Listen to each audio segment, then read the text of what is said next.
meu povo. Geografia 1, capítulo 28, Geopolítica, o socialismo de mercado asiático. China, caracterização geral. A China ela vem se tornando cada vez mais imponente no cenário mundial, como em pouco tempo um país que não era visto com relevância internacional, apesar de seu vasto território e sua imensa população, passou a ser cada vez mais presente, tanto pelos aspectos econômicos quanto pelos geopolíticos. E a quantidade de produtos que vem da China nos mais diversos setores.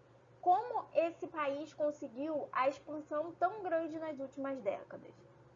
Para analisar a evolução socioeconômica e política de uma sociedade milenar como a chinesa, deve-se considerar o relevante período pós-revolução socialista de 1949.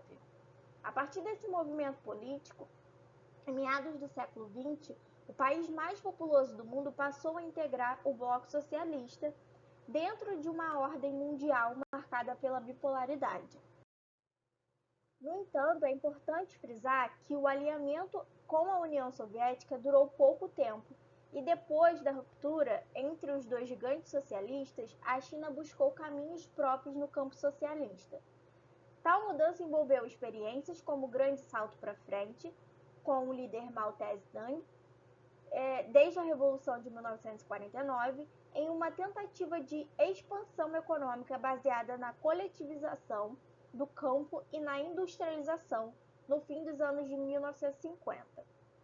Após a frustração com os governos, com os resultados do Grande Salto para Frente, ocorreu a Revolução Cultural, uma grande campanha político-ideológica implementada a partir de 1966, que vislumbrava neutralizar a crescente oposição feita por alguns setores menos radicais do partido. Em 1976, com a morte de Mao Tse-tung, a China vivenciou grandes modificações. Após um período de disputa pelo poder, o país passou a ser liderado por Deng Xiaoping, que assumiu o governo com sérios problemas econômicos e deu início a uma série de reformas que transformaram a China na potência que se conhece atualmente. Deng Xiaoping e o socialismo de mercado. A política de modernização implementada por Deng Xiaoping objetivava ampliar as trocas comerciais, adquirir modernas tecnologias e elevar o nível de consumo da população. Em 1978, foi aprovado o Programa das 4 Modernizações: Indústria, Agricultura, Ciência e Tecnologia e Forças Armadas, que é o marco do sistema político e econômico chinês atual, definindo como socialismo de mercado. Tal sistema recebe esse nome por combinar a manutenção do centralismo político-socialista com práticas econômicas semelhantes às do capitalismo. As reformas começaram com a permissão para que determinadas empresas transnacionais se instalassem no país em associações com os investimentos do governo chinês e com a criação das chamadas zonas econômicas especiais ao longo da costa para facilitar as exportações. As ZEs são típicas zonas francas nas quais as associações podem ser até inteiramente estrangeiras e são beneficiadas por concessões alfandegárias e fiscais. Com a cobertura econômica chinesa, o país atraiu grandes investimentos estrangeiros interessados no baixo custo de produção local e no enorme potencial do mercado consumidor. O país oferece grande contingente de mão de obra e infraestrutura e recebe capital e tecnologia, conseguindo taxas de crescimento muito superiores às do resto do mundo. O robusto crescimento, aliado ao grande volume de reservas cambiais, permite mais parcerias e uma maior presença no comércio mundial. Com investimentos em portos, aeroportos e linhas aéreas, a infraestrutura de transporte e comunicação melhorou consideravelmente. Além disso, houve um grande aumento na produção e no consumo de bens duráveis nos últimos anos. A ideia de coexistência de dois sistemas econômicos ficou muito clara em 1997 e 1999, quando voltaram para um domínio chinês as possessões de Hong Kong, que era controlada pelo Reino Unido, e Macau, controlada por Portugal.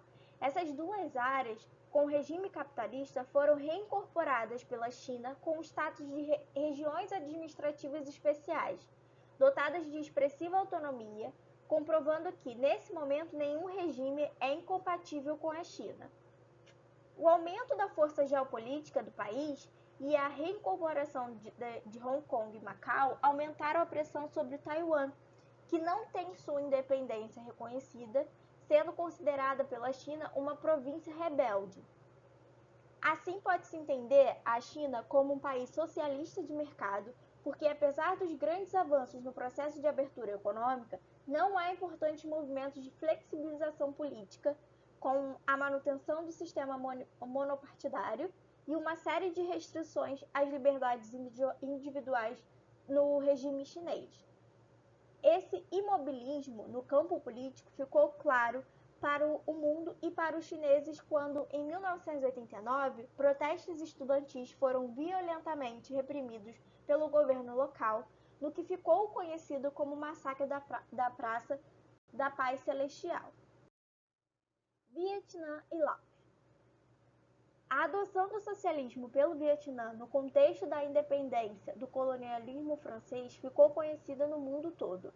Inicialmente, houve uma divisão do país entre Vietnã do Norte, socialista, e Vietnã do Sul, capitalista, e uma guerra civil com a intervenção e derrota dos Estados Unidos em 1975, permitindo a reunificação do país sob o regime socialista.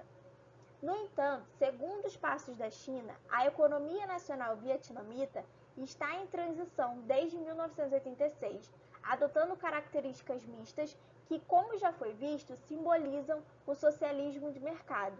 Essa mudança fez com que as empresas estatais respondessem por uma fatia cada vez menor do PIB e resultou uma grande atração de capitais estrangeiros que contribuíram para dinamizar a economia.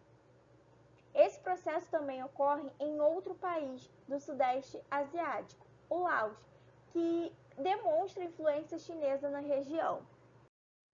E é isso, meu povo. Dúvidas, escrevam nos comentários e até o próximo vídeo.